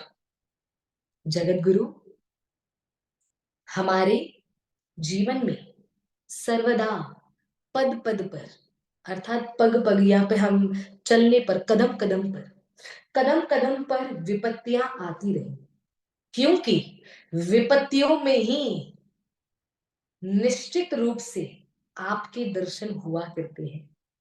प्रॉब्लम्स में ही आप हमें एकदम मस्त दिख जाते हो। जय हो, जय हो। तो अर्थात यहाँ पे कुंती महारानी ने किसको बड़ा बनाया है, प्रॉब्लम्स को। कोई आज तक प्रॉब्लम्स को किसी ने बड़ा बनाया है, किसी ने नहीं। संसार का हर एक व्यक्ति यही चाहता है कि प्रॉब्लम्स दूर हो जाए, परेशानियां दूर हो जाए। कुंती महारानी कह रही है मोस्ट वेलकम, और आओ, और आओ, और आओ। क्यों कह रही हैं? क्योंकि परेशानियों में, कष्ट में, विपत्तियों में कृष्ण का दर्शन बहुत अच्छे से होता है। कृष्ण हमेशा हमको प्रॉब्लम्स में याद आ जाते हैं। कृष्ण प्लीज कृपा करो, कृष्ण प्लीज, कृष्ण कृष्ण प्लीज ऐसा मत होने देना, कृष्ण आप पर विश्वास है, ठाकुर बचा लो, ठाकुर ये करो। तो विपत्तियों में एक ही नाम आता है कृष्ण, एक ही नाम आता है राधा रानी, एक ही नाम आता है गोविंद। तो कुंती महारानी कह रही है, जगत गुरु हमारे जीवन में सर्वदा पद पद पर विपत्तियां आती रहे, मोस्ट वेलकम, आती रहे, क्योंकि विपत्तियों में ही निश्चित रूप से आपके दर्शन हुआ करते हैं। विपत्तियों में ही निश्चित रूप से, निश्चित मतलब गारंटी, गारंटी आप निश्चित रूप से आपके दर्शन होते हैं। जब भी हम विपत्तियों में होते हैं ना, परेशानियों में, तो आपके दर्शन हो जाते हैं। निश्चित रूप से आपके दर्शन हुआ करते हैं, और आपके दर्शन हो जाने पर फिर जन्म मृत्यु के चक्कर में नहीं आना पड़ता। जय श्री राधे। पॉइंट नंबर 7 खत्म। और आपके दर्शन होते ही फिर जन्म मृत्यु के चक्कर में आना नहीं पड़ता, फिर वो सब छूट जाता है। वो जन्म मरण सबसे मुक्त हो जाते हैं, गोलोक धाम की प्राप्ति। तो यहाँ पे कुंती महारानी आज आपको, मुझे, हम सबको ये सिखा रही हैं, समझा रही हैं कि कभी जीवन में कष्ट आया है या है, अभी भी है, प्रेजेंट में कष्ट है, तकलीफ है, कृपा करके उस तकलीफ को भी बोलिए थैंक यू। तो आई तो मेरे को कृष्ण याद आए, वो तकलीफ आप हो तो मेरे को राधा रानी याद आई, कृष्ण आप हैं तो मुझे गोविंद याद आए, है ना। तो कष्ट में, तकलीफों में अगर ठाकुर याद आए तो ऐसी विपत्तियों को तो कुंती महारानी वेलकम कर रही है। ये आज की कथा की हाईलाइट पॉइंट है। और ये तो कुंती महारानी की, जब हम सुनते हैं ना भागवत में कुंती महारानी की स्तुति, तो सबसे पहले हमको ये वाली पॉइंट याद आती है। फिर कुंती महारानी ने श्री कृष्ण का वेलकम किया, और वेलकम करते हुए कहा कि हे, विपत्तियों को कहा कि आप आती रहो, क्योंकि अगर आप आते हो ना, तो पद पद पर अगर आप होते हो तो हमें श्री कृष्ण का दर्शन हो जाता है, श्री कृष्ण हमें दिख जाते हैं, ठाकुर जी हमें खड़े हुए दिख जाते हैं, है ना। तो यहाँ पे कुंती महारानी की ये वाली पॉइंट को एक और बार पढ़ूंगी, उसके बाद हम आज की जो पॉइंट्स लिखाना है और जो श्रवण कर रहे हैं आज हम उसको विराम करेंगे। तो यहाँ पे कुंती महारानी क्या कह रही हैं? जगत गुरु, हमारे जीवन में सर्वदा पद पद पर विपत्तियां आती रहें। हमारे जीवन में सर्वदा पद पद पर विपत्तियां आती रहे, क्योंकि विपत्तियों में ही निश्चित रूप से आपका दर्शन होता है। क्योंकि विपत्तियों में ही निश्चित रूप से आपका दर्शन होता है। विपत्तियां अर्थात परेशानियां, परेशानियों में ही आपके दर्शन हो जाते हैं, है ना। और आपके दर्शन हो जाने पर, या अर्थात आपके दर्शन हो जाने के बाद, तो जन्म मृत्यु के चक्कर में आना नहीं पड़ता, तो जन्म मृत्यु का चक्कर छूट जाता है। हमसे, आपसे, हम सब से जन्म मृत्यु का चक्कर कंप्लीटली खत्म। क्यों? क्योंकि हमने वो जो विपत्तियां आई, श्री कृष्ण के दर्शन हुए। जिसने श्री कृष्ण को साक्षात देख लिया, उसको अभी किसी और चीज को देखने की कोई आवश्यकता नहीं है, कोई भी आवश्यकता नहीं है। तो मेरे प्यारे, आज आपने, मैंने, हमने ये जो कुंती महारानी की जो 7 पॉइंट्स सुनी, हृदय में बिठाई, और मुझे पूरा विश्वास है हम इस पर अमल भी करेंगे, बिल्कुल अमल करेंगे, क्योंकि इसको फॉलो करना, इसको इसको अपनाना, इसको अमल करना बहुत जरूरी है। कब तक हम सिर्फ सुनते रहें, सुनते रहें? इसलिए आपने नोट किया होगा, कृष्ण के भक्त कुछ अलग होते हैं, राधा रानी के भक्त कुछ अलग होते हैं। झगड़ा हर कोई कर लेगा, गुस्सा हर कोई कर लेगा, नाराज हर कोई हो जाएगा, है ना मेरे प्यारे। पर हर कोई राधा रानी का नाम लेकर, कृष्ण का नाम लेकर हमारा जीवन नहीं बदले। ये कोई कोई ऐसे होते हैं, और राधा रानी और कृष्ण कहते हैं वो कोई कोई वालों में से हमें बनना है ना। इसलिए मैं कथा में बार बार कहती हूँ, कर दिखाओ कुछ ऐसा कि दुनिया करना चाहे आपके जैसा। तो जब दुनिया देखे कि भाई ये इनके पास ऐसा क्या है, मेरे को भी वैसा करना है, तो वो आनंद आना चाहिए अपना हमको, है ना। मैं अभी भी, मैं सच बताऊं, कभी कभी छोटे छोटे बच्चों से भी हम कुछ ना कुछ सीख लेने का प्रयास करते हैं। छोटे छोटे बच्चे कभी कभी हमें सिखा देते हैं। अभी काफी बच्चे हमारे साथ जुड़े हुए हैं, और थोड़े दिनों में बच्चों की क्लासेस भी हम स्टार्ट कर रहे हैं। तो वो जब बच्चे, जब कृष्ण की बातें करते हैं, तो बातें करते करते भी वो बच्चे भी इतना, कभी कभी ऐसी सुंदर सुंदर लाइन बोल देते हैं, हम हैरान से देखने लगते हैं, क्या बात है, ये बच्चे भी हमारा जीवन बदल सकते हैं। विशेष कृपा है, मैं सच बता रही हूँ, राधा रानी की विशेष कृपा है कि जब एक छोटा-सा बच्चा कुछ अलग करने का ट्राई करता है, तो हमें भी करना चाहिए। एक छोटी-सी बच्ची अपने मम्मी के फ़ोन से मुझे फ़ोन करके कह रही है, मुझे व्हाट्सएप कॉल किया, इंडिया से बच्ची, मुझे कह रही है, "हरिप्रिया दीदी, आपको पता है, मैं अभी अपनी फ्रेंड से मिलती हूँ ना, मैं सबको बोलती हूँ, हरे कृष्णा।" मैंने कहा, "वाह! Very good." बोला, "हाँ।" बोला फिर वो नाम भी बता रही है। बोली, "ये नहीं बोलते।" बोलती, "पर मुझे अच्छा लगता है, 2-3 लोग तो बोलते हैं ना।" हरिप्रिया दीदी, आपको पता है, आप नहीं हो तो कोई बात नहीं, मैंने सोचा आप इंडिया में नहीं हो तो आपकी जगह मैं तो कथा करूँ। ओहो! ये बात सुनकर मेरा हृदय बड़ा खुश हुआ और आँखों में आँसू आ गए। मैंने कहा वो छोटी-सी बच्ची, जबकि देखा जाए तो वो कहाँ व्यासासन पे बैठी है, मुझे बताइए? और सिर्फ़ वो एक काम कर रही है, कौन-सा काम? अपने ही दोस्तों को, अपनी ऐज के दोस्तों को क्या बोल रही है? हरे कृष्ण। बस एक काम कर रही है, फिर ऊपर उसने उसने वो लाइन जो बोली ना वो बहुत भारी थी, ओए होए! क्या बोला उसने? बोला, "हरिप्रिया दीदी, मैंने सोचा कि आप वहाँ हो तो कम से कम इधर कथा तो मैं करूँ ना, तो मैं कर रही हूँ, डोंट वरी। फिर आप आओगे तो आपको दे दूँगी।" ओए माँ! हमने बोला, "वाह, वाह! धन्यवाद।" मैंने कहा, "थैंक यू, आपने मेरा स्थान बचा के रखा है।" तो जब मैं हँसी में उसको बोले तो मुझे बड़ा आनंद आया। तो कर दिखाओ कुछ ऐसा कि दुनिया करना चाहे आपके जैसा, और हर कोई मुस्कुराकर, हर कोई आनंद से, हर कोई प्रेम से श्री कृष्ण और राधा रानी का नाम किसी को नहीं देता।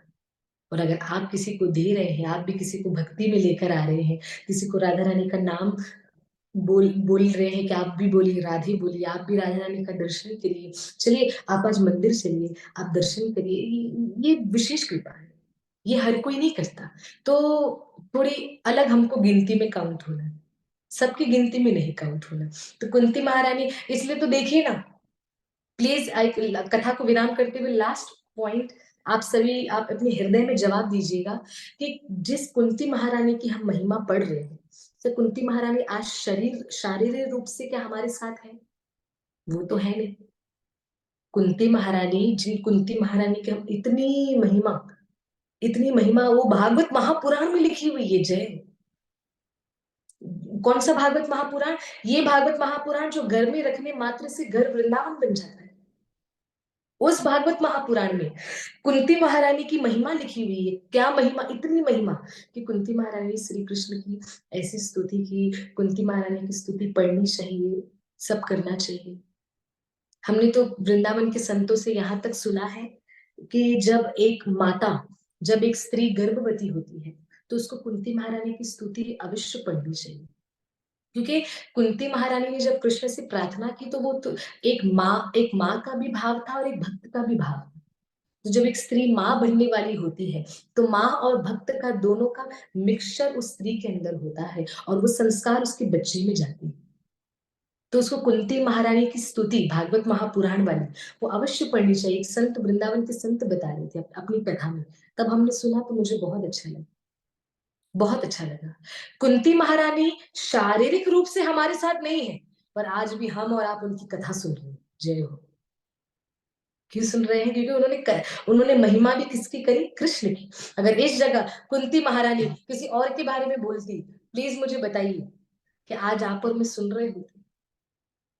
बिल्कुल नहीं। हजारों किताबें छपती हैं, हजारों हजारों, मैं शायद कम बोल रही हूँ। आज भी पूरी दुनिया में लाखों किताबें छप रही हैं, तो सबसे उत्तम श्रेष्ठ श्रीमद् भागवत महापुराण को क्यों दिया है? और उस भागवत महापुराण में कुंती महारानी आ गई। हजारों किताबों में, लाखों किताबों में कोई ना कोई, किसी न किसी की बायोग्राफी आती है, पर बायोग्राफी भी वही हिट हो जाती है, वही जिनके जीवन में आनंद है, जिनके जीवन में भगवान श्री कृष्ण है। अगर ठाकुर जी न भी हो, पर कोई बात नहीं, जिनका जीवन सरल है उनकी बायोग्राफी हिट है। मैं संसारी लोगों की बात कर रही हूँ। पर मैं तो चाहती हूँ हम संसार के सामने अच्छे बने ना बने, बस श्री जी के नज़रों में, गुरु महाराज की नज़रों में और ठाकुर जी की नज़रों में अगर हम श्रेष्ठ हो गए, तो समझ जाइएगा हमारा जीवन सफल हो गया। तो आज कुंती महारानी को धन्यवाद करते हुए, कुंती महारानी का हृदय से धन्यवाद कि हे कुंती महारानी, आपका बहुत-बहुत हृदय से धन्यवाद, आपको प्रणाम। क्योंकि आपकी वजह से आज हमने और आपने सबने सीखा कि श्री कृष्ण की इन 7 पॉइंट्स में कुंती महारानी हमें सिखा रही है कि श्री कृष्ण की कैसे महिमा करनी चाहिए, उनको थैंक यू बोलना है बार बार, है ना। तो आइए हम इसको विराम करते हैं, और हमारा समय तो हो चुका है। राधा गोकुलानंद के भी दर्शन हम करेंगे ही, पर उससे पहले क्या पितामह भीष्म का करें कि जैसे आप हमें बताइए, मैसेज के थ्रू बताएंगे तो हमें थोड़ा लगेगा कि करे करे नहीं करे, क्योंकि आज हमने 7 पॉइंट्स तो आज हमने श्रवणम करी, और आगे की हम कल करेंगे, और इसको मैं चाहती हूँ हम और आप थोड़ा थोड़ा बीच में याद करने का प्रयास करें, ठीक है। तो आइए पितामह भीष्म का थोड़ा पूछने का प्रयास करते हैं, थोड़ा थोड़ा थोड़ा, क्योंकि पितामह भीष्म का हमने श्रवणम किया, मुझे ऐसे लग रहा है कुंती महारानी का हम कर रहे हैं, पितामह भीष्म का थोड़ा रिविजन भी जरूरी है। तो आज वो रिवीजन आप करवाएंगे मुझे, क्योंकि मैं बुलक्कड़ हूं, मैं सब भूल जाती हूँ तो आज प्लीज आपसे एक छोटी सी प्रार्थना है, प्लीज मुझे बताइए पितामह भीष्म की, या कोई बताना चाहते हैं तो वो मैसेज के थ्रू बता सकते हैं। वंदिता माता जी उनको अनम्यूट कर देंगे। कोई भी एक पॉइंट, कोई भी एक पॉइंट पितामह भीष्म की आप कृपा करके, हाँ उमा माता जी, उमा माता जी, वंदिता माता जी, आप उमा जी को अनम्यूट आप करिए, तो वो हमें पितामह भीष्म की कोई भी एक पॉइंट जो उनको बहुत अच्छी लगी वो हमें बताएंगे। जय श्री राधे। सारे भक्तों का हम वेट कर रहे हैं, और भी भक्त आएंगे, मुझे विश्वास है, पूरा विश्वास है मुझे। हरे कृष्णा। हरे बोल, हरे कृष्णा। मुझे तो एक पॉइंट जो है पितामह भीष्म का बहुत अच्छे से याद है। वो जब जी, युद्ध में लड़ रहे थे, तब उनकी लटाएं, जो मतलब लटाएं हैं जो उनको याद दिलाती है, और फिर उनके पसीने जो मोतियों जैसे लगते हैं जय हो, उनको। जय हो, जय हो। वो पॉइंट बहुत अच्छे से याद है, सीरियसली वो पॉइंट ऐसे बोलते हैं ना, बैठ चुका है अंदर।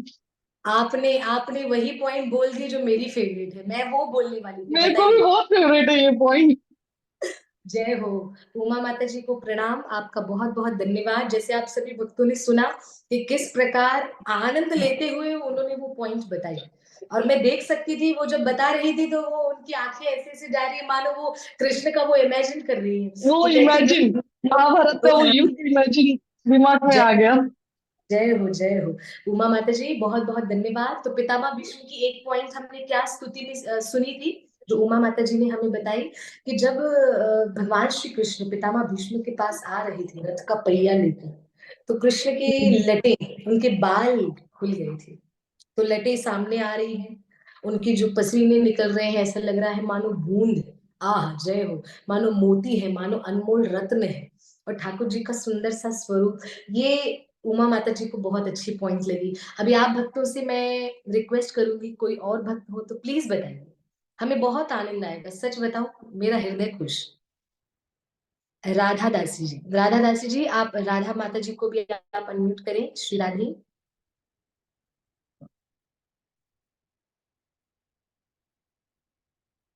हरि बोल, जय हो।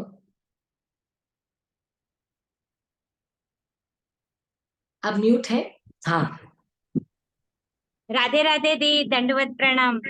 दंडवत प्रणाम। जय श्री राधे मेरी प्यारी, बताइए। जय श्री राधे दी। वो जो पीला पीतांबर पहने थे और मस्त लहरा रहे थे, जैसे उनके घाव पे मलहम लग रहा हो। हरी हरी बोल, हरी हरी बोल, क्या बात है, क्या बात है।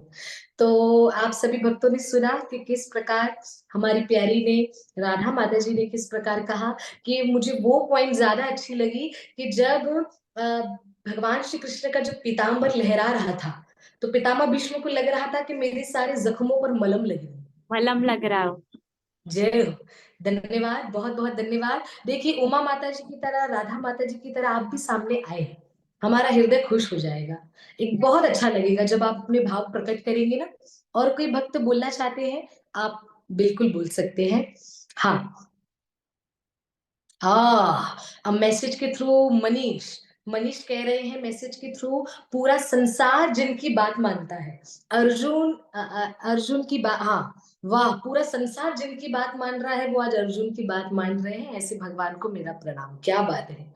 थैंक यू मनीष प्यारे, बहुत बहुत धन्यवाद, बहुत सुंदर आपने पॉइंट रिमाइंड करा दी वापस। पितामह भीष्म की भी पॉइंट्स रिमाइंड कर रहे हैं। देखिए अभी तक हमारे पास सिर्फ 3 पॉइंट्स आई हैं, वैसे हमने लिखाई थी 12, सिर्फ 3 आई है, बताओ और कौन बताना चाहते हैं? जरा कोई बता देंगे तो हमें मुझे बताना है। कृष्ण प्रिया, वंदिता माता जी कृष्ण प्रिया को अनम्यूट करें, आपसे प्रार्थना। कृष्ण प्रिया आप बताइए कि पितामह भीष्म की कौन सी वाली पॉइंट आपको याद है या कौन सी अच्छी लगी, तो वो जरा शेयर करिए तो हमें अच्छा लगेगा। श्री राधे। जय श्री राधे। जय श्री राधे। मुझे जी मुझे यही अच्छी लगी कि वो अंत समय में उनको सब में भगवान श्री कृष्ण दिखाई दे रहे थे। जय जय उनको श्री वो राधे। भी वह नहीं लगा जब भगवान श्री कृष्ण ने वो रथ का पहिया उठाया, तो मुझे लग रहा वो तो खुशी के मारे नाच रहे थे कि आने दो आने दो। भगवान श्री कृष्ण ने जो हरि तोड़ा था बोल, वो हरि बोल। क्योंकि जब जब क्या ऐसे बात। हमने सुना है ना कि संहार करते हैं भगवान, तो जय वो उनके लिए उल्टा वो जो कंस है, रावण है, वो तो तर गए उल्टा। हमको ऐसा लगता है कि नहीं, उन्होंने गलत काम किया। एक्चुअली वो हमसे ज्यादा अच्छे तो वो है, क्योंकि मार जय पड़ी भी हो, किससे, भगवान श्री कृष्ण से। उनका जय अंतिम हो। समय में निकला था राम उनके मुंह से। तो वो मुझे लगा कि उनको बिल्कुल डर नहीं लगा कि वो अभी पहिया लेगी। और ना ही भगवान श्री कृष्ण को ऐसे लगा कि मैंने तो सोचा था उठाऊंगा नहीं हथियार, फिर मैंने उठा दिया, लेकिन नहीं। जय हो, ये सबसे जय ज्यादा हो। मेरे दिल को टच करती है कि उनको बिल्कुल डर नहीं लगा। वो खुशी खुशी मतलब वैसे वेलकम क्या कर रहे थे बात, कि आओ भगवान मुझे मार दो, आओ आओ करके। क्या बात। कृष्ण ये प्रिया मुझे माता का हृदय से धन्यवाद। आप भक्तों को बताऊं कि जो जिन माता जी का आपने अभी अभी आवाज सुना, जिन्होंने अभी एक पॉइंट बताई, कृष्ण प्रिया माता जी बहुत सुंदर भजन गाती हैं, बहुत सुंदर। मेरा हृदय, क्योंकि गोकुलानंद तो इनके भजन को बहुत सुनते हैं। अभी तो माता जी का विवाह हो गया है, अपने गृहस्थ जीवन में आनंद ले रहे हैं। बहुत बढ़िया, मंगल हो आपका, राधा रानी के चरणों में यही प्रार्थना। पर जब भी गोकुलानंद से मिलो तो कम से कम 3-4 भजन गाने हैं, और मीरा भाई वाला भजन तो गाना है। मीरा बाई का कोई भी पद सुनाना है आपको, क्योंकि आप बहुत अच्छा गाते हैं। ये राधा गोकुलानंद का हृदय बहुत खुश होता है। हम आप सोचिए ना, मुझ जैसी पगली को अच्छा लगता है तो गोकुलानंद को नहीं अच्छा लगता। Very nice. और कृष्ण प्रिया माता जी ने कितनी अच्छी पॉइंट बोली कि अंत में पितामह भीष्म को सब में कृष्ण दिखाई दे रहे थे। ये तो बताई, पर उन्होंने ये भी बताई कि पितामह भीष्म तो कूद कूद के नाच रहे हैं और मानो खुशी हो रही है कि भाई कृष्ण आ रहे हैं मेरे पास। तो थैंक यू सो मच मेरी प्यारी, बहुत सुंदर भाव आपने रखा। थैंक यू, आपके भजन का वेट रहेगा हमें। और कोई मैसेज के थ्रू या मनीष एक और पॉइंट बता रहे हैं, कृष्ण भगवान ने पितामह भीष्म के लिए उनके अंत सभा। वाओ, बहुत सुंदर पॉइंट बोली मनीष, थैंक यू। मनीष बता रहा है कि भगवान श्री कृष्ण अंत समय में पितामह भीष्म के लिए रोए, क्योंकि पितामह भीष्म ने इतनी सुंदर स्तुति की। तो अंत समय में पितामह भीष्म के लिए हमारे स्वयं साक्षात ठाकुर जी रोए थे। तो अभी तक तो सिर्फ थोड़े लोगों ने बताया, कहाँ गए बताइए ना, 1-2 जन और आ जाइए ना थोड़ा सामने, मेरी प्रार्थना है। तो हमें बड़ा आनंद आएगा, हमें बड़ा आनंद आएगा। गोकुलानंद भी आने को तैयार है, पर 2 मिनट और कोई भक्त और सामने आ जाए तो हमें बड़ा हृदय बहुत खुश हो जाएगा, बहुत खुश। जय श्री राधे। क्योंकि मैं ऐसे सोच रही हूँ, मैंने कहा देखो, हम नाम ले और कभी रेडी हो ना हो, तो मैंने कहा बेटर है कि आप सामने से आ जाए तो और हृदय को। निकिता निकिता बता रही हैं, हमेशा बांसुरी पकड़ने वाले श्री कृष्ण अर्जुन के लिए हाथ में रस्सी और चाबुक पकड़ते हैं, ऐसे कृष्ण को मेरा प्रणाम। क्या बात है, थैंक यू निकिता, बहुत बढ़िया। मुझे पता था निकिता का तो आएगा आंसर। थैंक यू मेरी प्यारी, आपने बहुत सुंदर पितामह भीष्म की एक और प्रार्थना का एक और पॉइंट का रिवीजन हमें करवाया। और भगवान श्री कृष्ण अपने हाथ में बांसुरी पकड़ते हैं, पर अर्जुन के लिए उन्होंने अपने हाथ में रस्सी और चाबुक पकड़ा। हाँ जी, और कोई भक्त बताना चाहेंगे? जय श्री राधे। अगर और कोई भक्त की इच्छा है बताने की तो, अन्यथा अन्यथा मुझे देखो, मुझे तो इतना विश्वास है कि आप सबने आनंद लिया है और आप सबको आता है, इतना हमें पता है। पर कभी कभी कोई बात नहीं, हमें कोई ऐसी आपत्ति नहीं है, हम जिसमें आनंद ले और जिसमें हम संतुष्ट हो। ठीक है, आगे पितामह भीष्म की जो हमने स्तुति हमने करी, जो हमने पितामह भीष्म की स्तुति हमने जो करी हुई थी पहले, और आज हमने कुंती महारानी की स्तुति सुनी, कुंती मैया की स्तुति सुनी। मैं चाहती हूँ इन दोनों की स्तुति से हम सीखें, जीवन में इन स्तुति को उतारें और अपना जीवन सफल करें। ठीक है, तो आइए, जो आज 7 पॉइंट्स हमने लिखी हैं उसका हम श्रवणम कल भी करेंगे। कल आपको फिर से कथा में जुड़ना है, कृपा करके। प्रश्न आया है, is Draupadi same as Durga Devi? ना जी मेरी प्यारी, द्रौपदी जी का स्वरूप और उनका जीवन पूरा का पूरा अलग है। दुर्गा देवी का स्वरूप नहीं है द्रौपदी मैया। आपने कहाँ से पढ़ा या क्या, आप थोड़ा बता देंगे तो और आपको आंसर देने में अच्छा समझ आएगा।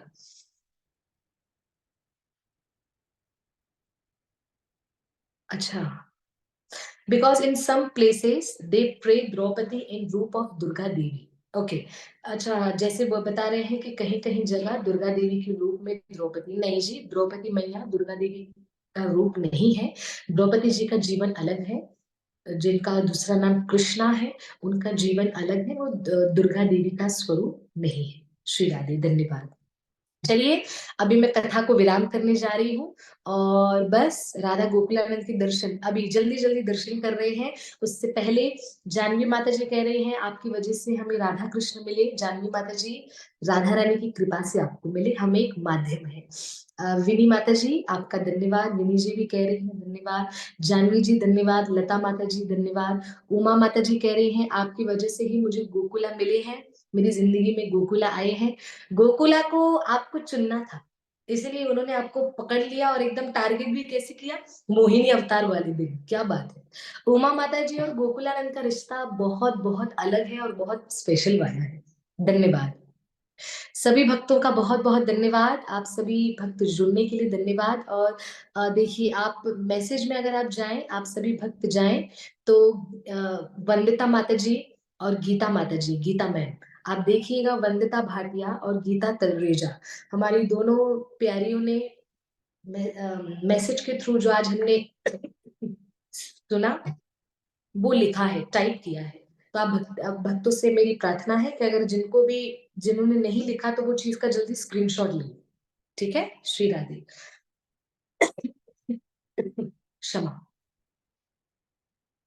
जय श्री राधे। धन्यवाद धन्यवाद धन्यवाद धन्यवाद, आप सभी का बहुत बहुत धन्यवाद।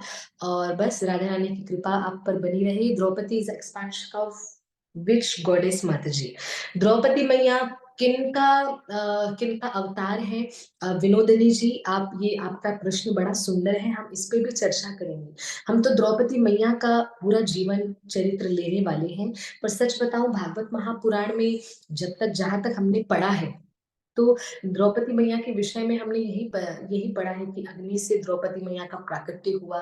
ऐसे अद्भुत अद्भुत उनकी लीलाओं के बारे में पढ़ा है। पर आज मैं इसके विषय में भी जरूर सर्च करूंगी, आई मीन शास्त्रों में ही पढ़ूंगी या संतों से सुनूंगी कि द्रौपदी मैया किनका अवतार है, किनका रूप है। विनोदिनी, हम आपको इस प्रश्न का उत्तर कल देंगे, प्लीज कल जुड़िएगा और कल हमसे फिर से ये वाला प्रश्न पूछिएगा, आपको उत्तर दे देंगे। क्षमा करिएगा। हरे कृष्ण। धन्यवाद सभी भक्तों का। आइए, राधा गोकुलानंद के दर्शन, और जिन जिन भक्तों ने हरे कृष्णा लिखा है सबको हरे कृष्णा। जल्दी राधा गोकुलानंद के दर्शन करते हैं। जय हो, जय हो। जय राधा गोकुलानंद, राधा गोकुलानंद राधे। जय राधा गोकुलानंद, राधा गोकुलानंद राधे। जय राधा गोकुलानंद, राधा गोकुलानंद राधे। राधे राधे राधे, जय जय राधे, जय जय राधे राधे राधे, जय जय राधे। जय राधा गोकुलानंद, राधा गोकुलानंद राधे। क्षमा। जय राधा गोकुलानंद, राधा गोकुलानंद राधे। जय राधा गोकुलानंद, राधा गोकुलानंद राधे। श्री श्री राधा गोकुलानंद की जय हो, जय हो, जय हो।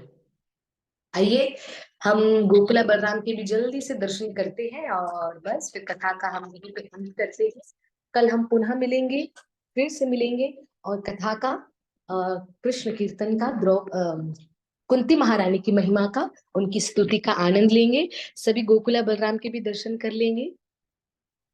जय गोकुल बलराम, जय गोकुल बलराम, गोकुल बलराम जय गोकुल बलराम, जय गोकुल बलराम जय वृंदावन धाम, गोकुल बलराम जय वृंदावन धाम, जय राधा गोकुलानंद, राधा गोकुलानंद राधे, जय राधा गोकुलानंद, राधा गोकुलानंद राधे। जय श्री राधे। आप सभी भक्तों का धन्यवाद। आइए, राधा गोकुलानंद के तो दर्शन हमने किए। गोकुलानंद, आपका बहुत बहुत धन्यवाद मेरे प्यारे, अपनी कृपा हम सब पर बनाए रखने के लिए। और कल हम पुनः मिलेंगे राधा गोकुलानंद के दर्शन करने के लिए, कथा सुनने के लिए, जीवन सफल करने के लिए। और हमारे छोटे ठाकुर जी भी हमारी छोटी गुड़िया दिखा रही है। जय श्री राधे, धन्यवाद। आइए सभी मेरे साथ मिलकर हाथ उठाते हुए कहना है, हरे कृष्णा कृष्ण कृष्णा हरे हरे, हरे राम राम राम हरे हरे। श्री श्री राधा गोकुलानंद की जय, श्रीमती राधा रानी की जय, वृंदावन बरसाना मायापुर धाम की जय, अनंत कोटि वैष्णव वृंद की जय, आज के आनंद की जय, गुरुदेव श्रील भक्तिपाद की जय, परम गुरुदेव श्रील प्रभुपाद की जय, श्री कुंती महारानी की जय, श्रीमद् भागवत महापुराण की जय, निताई गौ प्रेमानंदे, हरि हरि बोल। कृष्ण प्रिया, आपके ठाकुर के दर्शन के लिए आपका धन्यवाद। छोटी सी लाला है, जय हो जय हो। थैंक यू सो मच, आप सभी का धन्यवाद। कल पुनः दर्शन करवाइएगा। कृष्ण प्रिया, छोटी सी रिक्वेस्ट, कल पुनः दर्शन कराइएगा। जय श्री राधे, हरि हरि बोल। जय हो जय हो, हरे कृष्णा, जय हो।